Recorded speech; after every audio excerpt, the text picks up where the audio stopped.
لا يكلم الله يوم القيامة ولا ينظر إليهم ولا يزكيهم ولهم عذاب أليم কিয়ামতের কঠিন ময়দানে আল্লাহ রাব্বুল আলামিন তিন শ্রেণীর মানুষের সাথে কথা বলবেন না।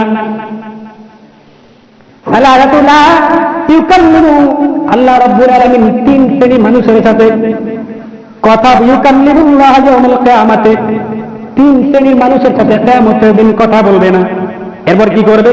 ওয়ালা ইয়ানজুরু ইলাইহিম, এবং তাদের দিকে তিনি রহমতের দৃষ্টিও দিবে না। ওয়ালা ইউযাক্কিহিম ওয়ালাহুম আযাবুন আযীম, এবং দৃষ্টি তো দিবে না এবং তাকে গুনাহ থেকে আল্লাহ রাব্বুল আলামিন পবিত্র করবে না। একটু খেয়াল করে লক্ষ্য করে বুঝে নিন, তিন শ্রেণীর মানুষের দিকে আল্লাহ রাব্বুল আলামিন কিয়ামতের দিন কথা বলবে না। এক নাম্বার, দুই নাম্বার বলছে ওয়ালা ইয়ানজুরু, এবং তার দিকে রহমতের দৃষ্টি দিবে না। এরপরে কি করবে? ওয়ালা ইউযাক্কিহিম, এবং তাকে পবিত্র করবে না গুনাহ থেকে। কোন তিন শ্রেণীর মানুষ? আল্লাহ রাসূল সাল্লাল্লাহু আলাইহি সাল্লাতু ওয়াস সালাম বলেন আল মান্নান বিমা আ'তা। এক নাম্বার মানুষ, যেই মানুষটা সাদাকা করার পরে, দান করার পরে কৃপা করে। এক নাম্বার মানুষ, কিয়ামতের দিন আল্লাহ রাব্বুল আলামিন যে তিন শ্রেণীর মানুষের সাথে কথা বলবেন না, তাদের দিকে দৃষ্টিও দিবেন না এবং তাদেরকে গুনাহ থেকে পবিত্র করবেন না। এর এক শ্রেণী হচ্ছে মান্না, মানে হচ্ছে ওই মানুষ, যেই মানুষ মানুষকে দান করেছে, সাদাকা করেছে, আবার খোটা দিয়েছে। এই ধরনের মানুষকে আল্লাহ রাব্বুল আলামিন কিয়ামতের দিন তার সাথে কথা বলবে না, তার দিকে দৃষ্টি দিবে না, তাকে গুনাহ থেকে পবিত্র করবে না। এখন আমাদের ভিতরে অনেকেই আছে, সমাজের ভিতরে মানুষকে দেখানোর জন্য 5 লাখ টাকা, 1 লাখ টাকা, 10,000 টাকা দেয়, কিন্তু গোপনে সে 1 টাকাও দান করে না। জোরে বলেন ঠিক কিনা?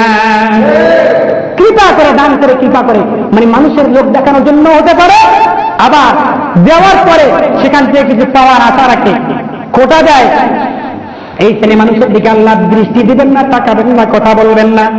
এরপরে আল্লাহ রাব্বুল আলামিন 2 নম্বর বলেন আল মুসলিমু আযারাহু ইযারাহু। ওই মানুষ, যে মানুষ গিরার নিচে কাপড় পরে, প্যান্ট পরে, লুঙ্গি পরে, টাকনু আছে না, টাকনু, এই টাকনুর নিচে যেই মানুষগুলো প্যান্ট পরবে, কাপড় পরবে, লুঙ্গি পরবে, ওই মানুষের দিকে কিয়ামতের দিন আল্লাহ রাব্বুল আলামিন ফিরেও তাকাবে না, কথাও বলবে না, তাকে গুনাহ থেকে পবিত্র করবে না। জোরে বলেন নাউযুবিল্লাহ।